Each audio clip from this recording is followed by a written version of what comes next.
Hello and welcome to R2-BD, Star Wars show with, I guess, a format now. It's actually worked out pretty well for us so far. Yeah. Yeah, we're 3 episodes deep now. We are still sort of doing these episodes, if you couldn't tell, in blocks of episodes, in the style of our older episodes, where we would cover all these things at once. Because today we're talking about a comic book. We're talking about Star Wars Shattered Empire. We should probably introduce ourselves. My name's Joey. I'm Jacob. We're talking about Shattered Empire today. How we used to do these R2-BD episodes is we used to choose a TV/movie/video game, some kind of visual thing to watch, a book and a comic, and we would talk about all those things in one big episode. But since we've split them up, we're still sort of structuring the way we release episodes in that same way. So we talked about Skeleton Crew that came out. We talked about Last Command. Those were our last 2 episodes if you want to check those out. And now we're on our comic. So we're kind of, although release-wise, I think we're going to start changing things up. Yeah. Just to, for whatever works out best scheduling-wise. Right. But I will say that I feel like this is more freeing because now we don't have to wait to watch, till both of us read the full book. Yeah, exactly. Read the comic, watched the media. Yeah, exactly. But yeah, today we chose Star Wars Shattered Empire. This is something that had been on my radar for a while, but I didn't know much about it going in. All I knew is that it was a pretty early post-trilogy into the sequel trilogy. Yeah. Like it's on the cover, literally. Well, yeah. So this is a big marketing push they had on the publishing side of things in the lead up to Force Awakens, was they would put a little banner on things like they have right here on the cover that says "Journey to Star Wars: The Force Awakens." And so there it wasn't just comics, there were books as well. I think it was mostly books anyway. Books, yeah. And these were just things that were meant to at least somehow directly relate to The Force Awakens. But I think I was mostly aware of this because I think there were ads for this when we started collecting the early Star Wars trades. Yes. And I was like, oh, okay, I think I'd heard of this. And I knew it was like a post-Return of the Jedi thing. But I knew nothing about it going in. Mm-hmm. So with fair warning, this is a spoiler discussion, because on a recent-ish comic? Well, I mean, it still came out in 2015, so... Oh, God, look at that, yeah. Oh, it's 10 years old now. Okay. Yeah. Gotcha. Yeah, that's 10 years old now. Okay. So is Star Wars The Force Awakens, and that also feels really weird. Yeah. I mean, it won't be 10 until later this year, but still, that is weird to think about. That Disney Star Wars in general is over 10 years old. Yeah, it's over 10 Rebels started in old 2014, and that was, I think, the first official Disney Star Wars thing. As far as I know. Yeah. What did they buy them in? Late 2012, early 2013? That sounds right. I think that was the buy-up.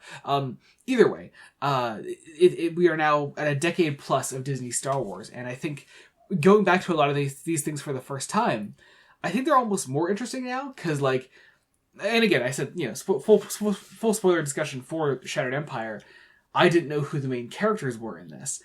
At the time, I think, reading this, everyone would be like, oh yeah, of course it's somebody related to the main characters of Force Awakens. Oh yeah, but for me, the sequel trilogy. But for me, I'm I live in a time when where I wasn't reading a lot of these things when they came out. So I live in a time now where I'm pretty separated from the release and hype of Force Awakens and the sequel trilogy. And I read this and I'm like, oh, this is about Poe Dameron's parents. This is their story. Mm-hmm. And that, I think, to me, is more fascinating in 2025 than I think it would have been in 2015. I think so, too. I mean, before we talk about any of the contents of it, I also pointed out after we had both read this, mm-hmm. I was like, this is now the second thing where we know a set of parents in relation to a sequel trilogy main character. That's true, because we read Shadow of the Sith. Spoilers if you didn't know that. Is it spoilers? I don't know if it was in the marketing or anything. I should pay attention. We didn't know that, though. I should pay attention to more Star Wars marketing, is all I'm trying to say. But we didn't know that. True. But yeah, so that's about Rey's parents.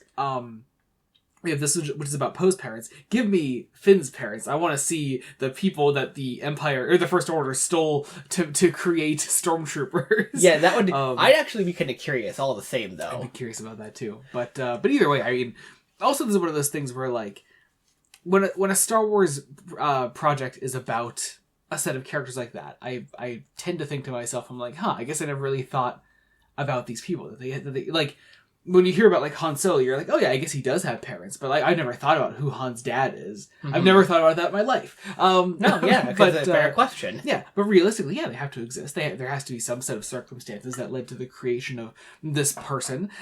Pretty much everybody in Star Wars has parents. Unless you're Anakin. Unless you're Anakin. That's why I said pretty much. There are 3 characters I know of with no parents. No. Hit me with them. It's I was gonna say Han. It's Anakin. It's Anakin, and then an acolyte. True, yeah.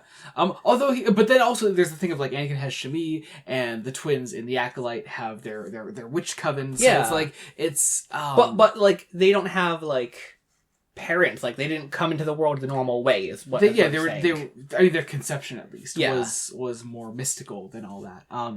It is interesting. Like, these characters have to exist. But I, for one, have never thought of like, oh, well, what if I followed Poe Dameron's parents? And here we are. It is also that weird sort of thing that people sometimes like to make fun of, which is this George Lucas world building, where it's essentially like, oh yeah, well, the example I always love is, Luke trained with that cool little ball thing on the Millennium Falcon. Oh, what's that? Every single Jedi ever trained with that? Okay, cool. It's just that idea that, like, one thing in Star Wars, one cool thing that people are attached to, means that it applies to everything in Star Wars. Through all of time. Whoa, who's this guy with a T on his face with a helmet? Boba Fett. Oh, well, he comes from a race where they all look like that. In fact, they're all identical to him. It's a race of Boba Fetts. So it's kind of like that. Like, everything has to have a reason. Everyone has to be somewhere. Because, getting into this now, I guess properly, Poe Dameron's parents were part of the Battle of Endor. Does that information shock me? Not necessarily, I suppose. Yeah, I guess not. I guess someone that tied to the Resistance and to Leia had to have some connection to the rebellion in the olden days. It is also interesting to me, having just recently finished a reread of the Thrawn trilogy. Check out our last episode, The Last Command. The time gap that we typically think of when it comes to sequel trilogies, because the Thrawn trilogy is like 5 years after Return of the Jedi. And that's, and of course the Thrawn trilogy takes place in a time period when, like, the New Republic has taken Coruscant. They've got a proper government started. Yeah, and that stuff also exists when we watch projects like The Mandalorian or Ahsoka. But when we think of like the sequel trilogy to the official sequel trilogy, it is 30 years post Return of the Jedi. There's this giant gap of Star Wars that we need to talk about, which is why I'm glad we have things like The Mandalorian and Book of Boba Fett, etc. Sure, it's filling in these little gaps, even though that time period is now kind of really self-contained. Yeah. But I think also that's why I've really been enjoying the current era of Star Wars projects coming out, because me personally, I'm really interested in that area of time that we just skipped all of to do the sequel trilogy, and that is realistically the product of wanting to have the whole original cast back. You can't have old-ass Mark... Well, I guess you could have... I guess nowadays we can have old-ass Mark Hamill playing Luke Skywalker only 10 years post-Jedi. And it's also that partial issue of, like... the concept of downtime. Theoretically, between there's original trilogy and sequel trilogy, there's just an ass ton of downtime. Yeah. Like, there is just not that much happening all at once. It's a lot of spaced out events. Yeah. That's why I really appreciate Star Wars comics in general so I guess tell us more about like the more serialized, like, mundane lives. I guess not really mundane lives. Yeah. But the lives of these characters during these massive events. It's why we have 75 issues of Star Wars between, like, Empire Strikes Back and Return of the Jedi, because there's story to tell there. Right. That is not... Those are big events, and that's not necessarily downtime. It's just between films. Yeah. Which is also, not to get... we will get back to Shattered Empire soon, but I also really like that we have the current era of Star Wars comics incoming, because they did the Battle of Jakku thing recently. Yes, they did actually, which I guess was right after this, sort of, after Shattered Empire. And now we're getting just proper, regular-ass Star Wars, the New Republic, post-Jedi. And I think that's cool. Is, like, I'm looking forward to that. Yeah, because I think for so long that is a period of time that Disney, and Marvel, for that matter, were kind of scared of touching, because... there was so much emphasis on making sure the movies were the ones to tell these stories, but, like, there's so much more story to tell. And those movies are also now done coming out. Yeah. Also, I mean, that is not to take away from the fact that we have New Jedi Order coming up, which I'm incredibly excited for. It is still my most anticipated Star Wars film right now. I'm so excited for it. But that is all completely irrelevant to Shattered Empire, which we have now spent 10 minutes not talking about. It's about Poe's parents. These are people named Shara Bey and Kes Dameron. Sure, I guess. Yeah, yeah. Why not? It's not really about Kes. It's about it's Shara's story. Yeah, it's mostly about her. Yeah. But man, I don't know. I love where this comic begins. I love. I think we complained about this on our last episode of our last command. Ship battles in Star Wars are just not always great. No. And I don't know. I really loved the approach that Greg Rucka takes in this of showing that battle from the pilot's perspective. Like, there's something so interesting to me about like making actual characters of the individual pilots, these people that are risking their lives up here. I think that's very cool. I was also on that matter of like just recreating the end of Return of the Jedi. I love Marco Cecchetto's art. I think I'm pronouncing that correctly. Either way, he does most of the art throughout this comic, and I really, really love. There's a very scenic quality, I think, to his art. Oh, absolutely. I would agree to the quality being very scenic. I also do like the distinct style the ship battle, like this early ship scene battle has. That like it's like any Star Wars battle, not always easy to follow. Yeah. But I think this is a little more clean cut because it's not a lot of it. Well, it is also a ship battle explicitly about the characters. Yeah, exactly. They have made it about the characters. It was not about the characters before. It was about the ships going vroom, vroom, vroom and going inside the Death Star and doing a big boom. When it is about the characters, which is also, I think, why I like Rogue One's big ship battle towards the end. Because that is a story so about the little guy. Focusing in on little guys feels very natural to that story. And making it about those pilots. Here, these are literally our main characters. And so it becomes a bit more of an emotional hook for getting invested in that ship battle. For me, that's really interesting. And I think, again, Marco Cecchetto's art really, really crushes that. Makes sure that we are invested in these characters, even though... And also, like, they don't even say their names until they get back to Endor. Like, these are nameless pilots, and I think because we know that these characters are going to be important somehow, there's that emotional connection. And it works. And also that this battle being the reason that, I guess, Poe Dameron exists. Because essentially the idea is that Shara and Kes come back from that battle, like, really fucking shaken, and through that feeling of isolation, that fear... it brings them together. I think my mind jumped to when we read Princess and the Scoundrel.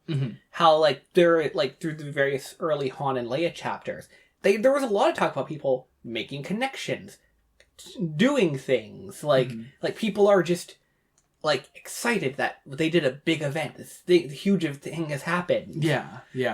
I thought it was like, I just thought it was an interesting connection to make. Yeah, totally. Actually, I'm glad you brought up Princess and the Scoundrel, because I hate to get so obsessed with timelines, but in my head I'm like, I have to do the Star Wars fan thing and think of the timeline, because Princess and the Scoundrel is like, only the following like week or two after Jedi? Yeah. This goes beyond that.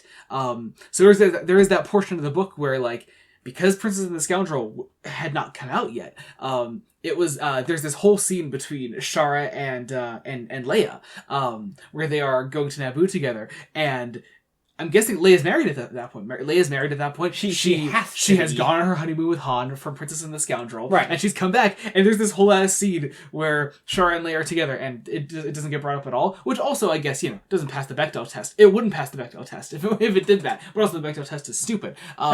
So I should clarify the creator. I should clarify the creator of the Bechdel test thinks it's stupid as well. Okay, good. So let's be clear on that. But anyway, no, I think for me it's just interesting to think of like those books, that book and this comic have to work in tandem. I just think that I was thinking about that too, because the way the Leia issue ends, she sees her husband, Kes, yeah, and Han's with them. Mm-hmm. And if I remember correctly, yeah. And in my brain, I'm like, oh, look at both their husbands. yeah. And it's just never gets brought up because that because that book hadn't been written yet, and also on just in general on like what I was just talking about before, that the timeline hadn't been worked out because everyone was afraid to touch this time period between Jedi and Force Awakens because it was everything was riding on the sequel trilogy succeeding, I think. Sure, yeah, absolutely. And so you have this massive gap in Han and Leia's history, like, oh, when do they get married? When do they have a kid? When do they split up? Et cetera, et cetera. And it's like, no, it's you could just establish these things in your canon. Like, just tell us these things about your canon. It would be easier, I think, to get invested, possibly. Maybe not invested, because I was still invested in the story. But also, I think, essentially being a promotion comic for Force Awakens, if I had any sort of gripes towards this, it is that it does go by really fast, and I think there's maybe not a ton to get super attached to, maybe? Yeah, I think that's a fair way. I enjoyed it. I definitely enjoyed it. Yeah, I think that's a fair point. Mm-hmm. That, like we mostly pair up with, like, we're paired up with, like, the main characters from the original trilogy at various portions through this book. Yeah. Which is fine. Mm-hmm. They all have different missions. Yeah. I'm torn between Naboo being my favorite or the one with Luke.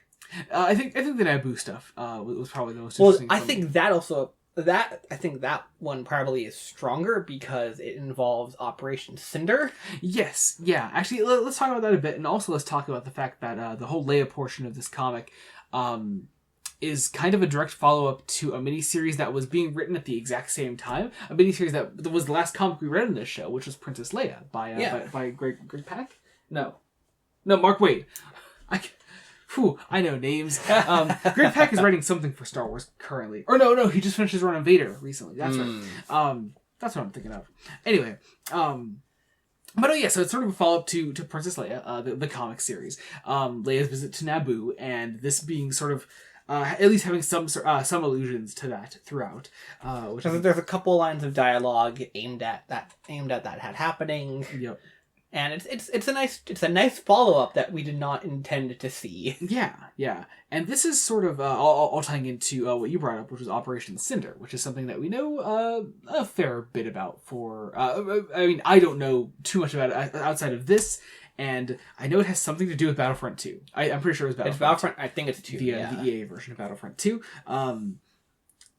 Because I recognize the messenger, the Emperor messenger, not hologram thing, but it's a droid with, like, his face and message on it, which is really interesting. I interpreted it to be like a hologram being projected to the inside of the mask, so it looks like the Emperor is talking. Yeah. I had a great note on this, actually. There's a great line, I think, in that very same scene where they see the Emperor and he gives out his message, and there's this one, like, grunt Imperial officer that's like, "What's that? The Emperor is dead?" And this other guy turns to him and is like, "That is rebel propaganda. The Emperor is dead." Like, fucking, what are you talking about? I mean, I guess I shouldn't bring today into this, because we know the Emperor's not actually dead. But as far as they're concerned, they know for a fact the Emperor is dead. But there's this interesting moment of, like, not letting that Imperial pride die, and then him turning to him and being like, "No, the Emperor is not dead. That is rebel propaganda. Yeah. Again, not to go back to Prince and the Scoundrel too often, there was that similar sentiment on the Halcyon. People were, like, actually questioning, is the Emperor actually dead? Oh yeah, totally. I love that. I think that's just a fascinating idea, and it's little things of world building like that I wish this comic, despite only being 4 issues, had developed on maybe a little bit more. I wonder if it was more about, like, one particular event, like the Operation Cinder thing.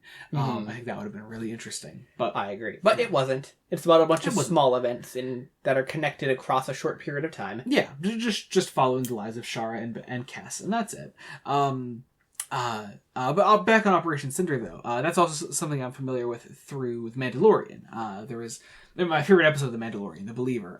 It is the absolute best one. Migs Mayfeld is one of my favorite Star Wars characters. I fucking love him. I swear it's not just because he's Bill Burr. But no, there's that amazing moment where Bill Burr... Migs Mayfeld. That's his name. It's not Bill Burr. Where Bill Burr is giving this fantastic performance, and he's talking to that Imperial officer about Operation Cinder, and it is that idea of, like, what radicalized you. What radicalized Bill Burr was Operation Cinder, this mass death in the name of a dead empire. A shattered empire, if you will. Where this Imperial officer is just talking about all these people that died, and, Mayfeld is, like, visibly concerned by that. And the officer is like, "No, but we're the ones that survived," and it's this creepy ass moment. And I love that. I love that idea. And that's sort of, again, also another thing that I wish this comic had gone a bit more into, which is the idea of what is the Empire actually fighting for? Because there are clearly people that actually believe in the Empire's message, the people that are yelling at their officers like, no, that's rebel propaganda. And there are people that believe in it, like the guy protecting the trees from Coruscant at the end. That was aware of that, you know? But in a weird way, I almost wish this comic was from the Empire's perspective. I think that would have been really, really cool. I get why that's not, because this is Journey to Star Wars The Force Awakens, but... I think it'd be interesting to see a book or a comic, like, if one of those exist, about, like, what are you fighting for? Yeah. What's the goal? Yeah. Very, very cool stuff. Also very cool. Great world-building thing here about... there's a bit of commentary on Palpatine being from Naboo in this. Yes, in that, like, why did he leave it this way? Why did he leave it so pristine and perfect? Why did he not just destroy it? And it's like, no, like that, he planned on doing it. He was going to, but it was like a threat. This beauty was something he could so easily take away from them, which is that great commentary on just the operating of dictators and how he was able to control planets like Naboo, which have great resources, but were still very much under the Empire's thumb. And I thought it was just interesting from like a world building political level that they still elected queens, like royalty. Yeah. Even though like Palpatine theoretically runs Naboo. Yeah. Who was this? Queen Saruna was her name. She was cool as hell. She gets right in that Naboo fighter. She kicks ass right alongside them. Once it's established we need some fighters in the sky, she's like, I'm on it. Yeah, she's fucking great. I love her. She's really, really cool. Yeah, she's awesome. I also just love seeing Leia actually getting to fight in a ship battle alongside others, which is very cool. Yeah, it is nice. Yeah. And also on Leia things I really love in this. There's this great moment where she's on the way to Naboo with Shara, and she's just writing condolence letters for people. Mm-hmm. I forget. Ooh, I wish I made a note of it. There's this great moment where she's, where they talk about someone writing other condolence letters. I want to say it was like General Dodonna or something like that. And it's like, oh, you could just type all this up or, hollow pad it or whatever. And Leia's like, no, there's something about like a personal touch that lets you know that you actually care about these people. Right. I think she says somewhere in there that she got it from someone. And her parents, I think. Was it Bail? Okay. Yeah, that Bail always made her add a personal touch. Yeah. It is worth noting there are also multiple artists on this book, mostly splitting up the duties of where different scenes take place, whereas Marco Cicchetto does most of the art in this. The Leia and Shara segments with Naboo are done by Angel Unzueta, which have this very different, almost Mikkel Hannon-like, sort of very definitive, like, not really like stylized, just definitive like lines and simple colors, things that show like exactly what you're supposed to be looking at. It's not super stylized, which I found really interesting for the Naboo stuff, particularly when it came to another scene, which I'm still not quite sure how I felt about. Where Leia is standing in the one hangar in Naboo, and she senses the importance of this place. There's this panel where Darth Maul's face is drawn around her. Yeah, like she's like walking through the hangar doors that like Maul stood in briefly. Mm-hmm. I assume it's supposed to be where he initially ignited his lightsaber. Yeah, that's exactly it. That's the famous shot, which is also really weird because like surely she would feel that more in the place where Qui-Gon and Maul died, right? Like that would. I feel like that's what she should have been feeling it. Instead, it's more just, where is the iconic scene taking place? Oh, when he ignited that double lightsaber for the first time. It's like, all right, that's weird. But also, why is Leia feeling this? Why is Leia feeling the Duel of the Fates? I get it that it's the Duel of the Fates and it's an important event in the Skywalker saga, but also, what does that have to do with her? Because realistically, that fight in that moment in episode 1, doesn't involve a Skywalker. Skywalker was told to go piss off hiding a ship. Yeah, maybe that's why she felt it, because that's where he flew out of when he left the Duel of the Fates. that's exactly it.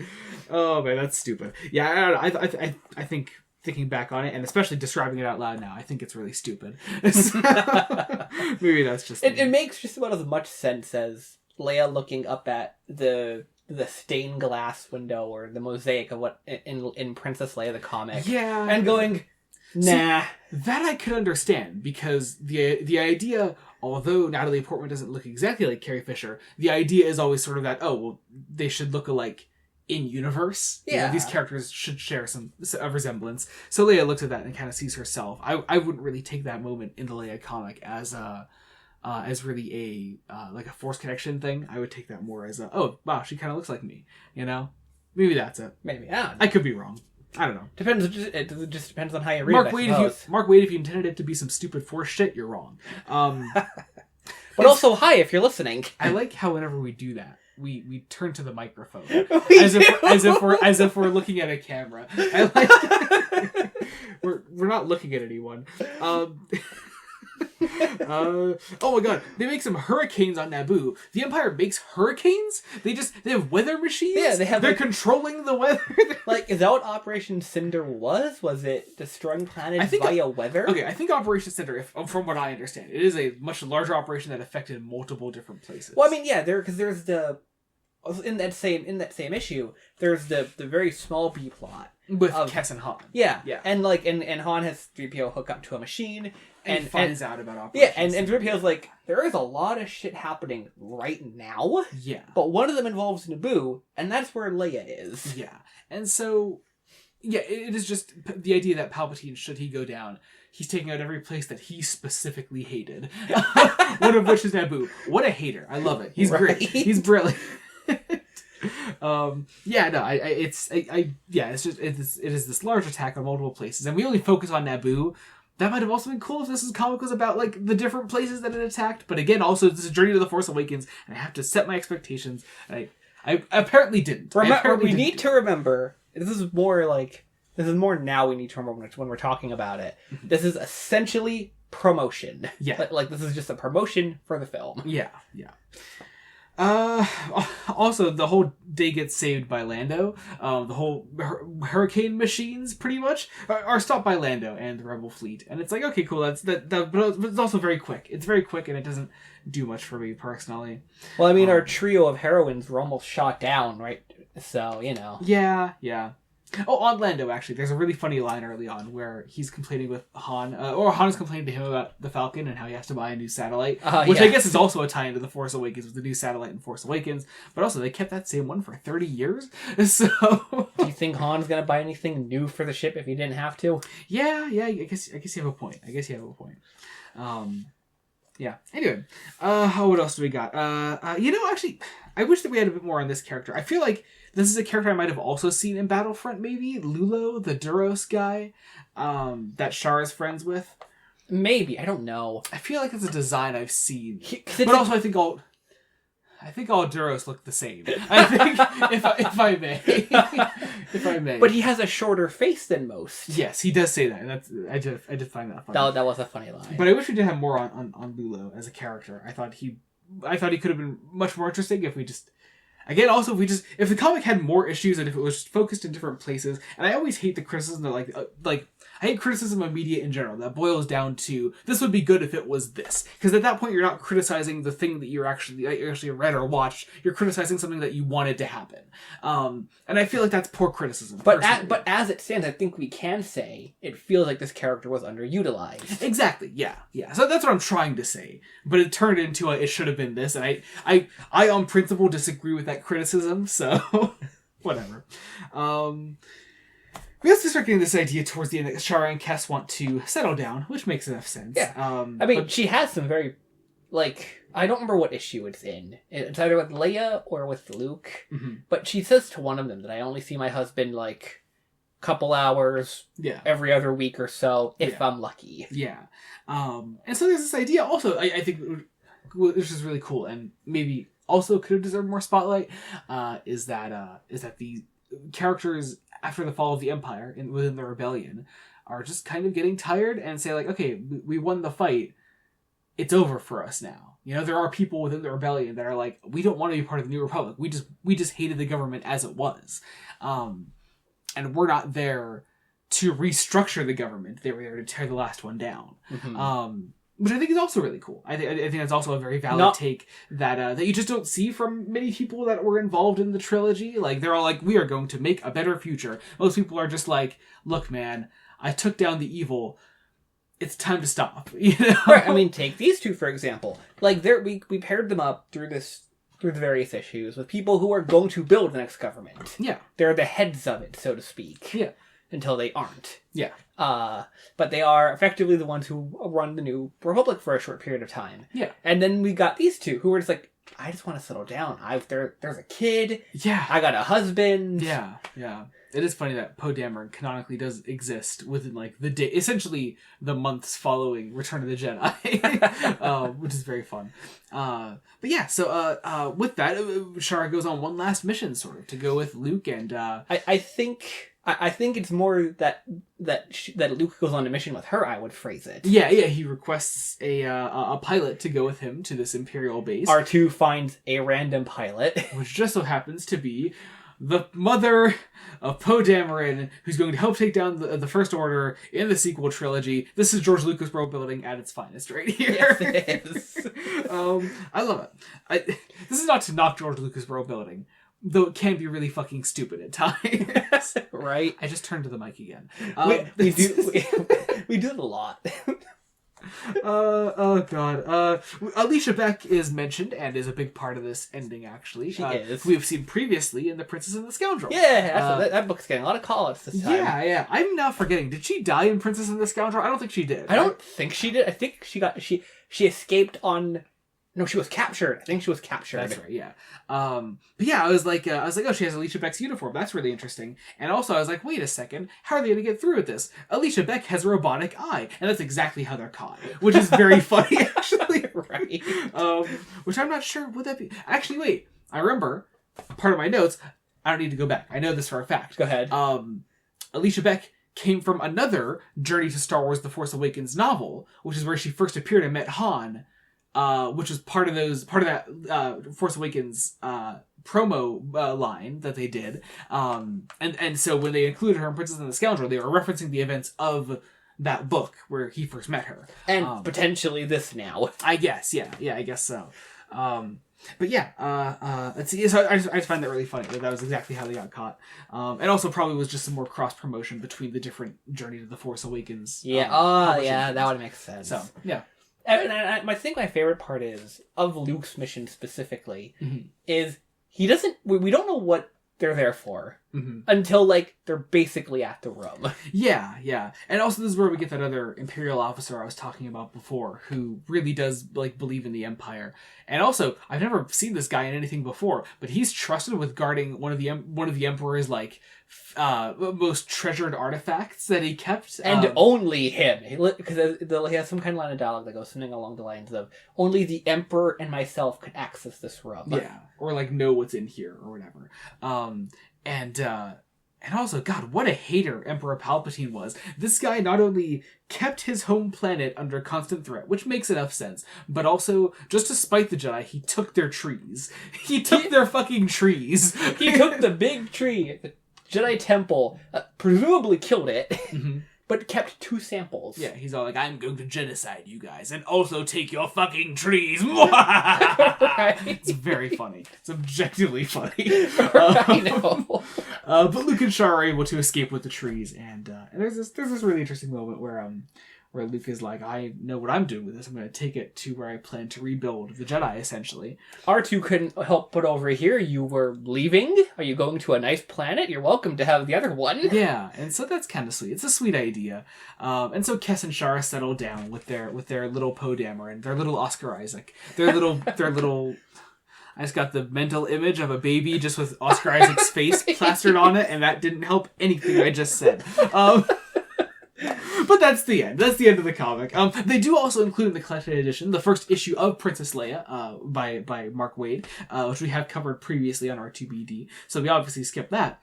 But they did also include the very first issue from 1977 of the film adaptation, the original Marvel film adaptation of Star Wars, which has very clearly been recolored and re-inked, at the very least recolored. Definitely recolored. And has definitely been updated, which I took a look through, and I thought was pretty decent. I gave it a skim just to see where it ended. But I feel like if I'm gonna read like the 77 adaptation of Star Wars, I want to read it with like the original colors. Like I'm reading it for the novelty. I'm not gonna read it just to read a version of the original Star Wars. Right? Yeah, it has that novelty for. Yeah, I want the novelty of the original colors. So like if I'm ever gonna read that, like I don't wanna see it with updated colors to make it look more like the movie. I want it to look less like the movie. How did some guy remember it just reading the script? You know, like that's cool to me. Yeah. I don't know. Whatever.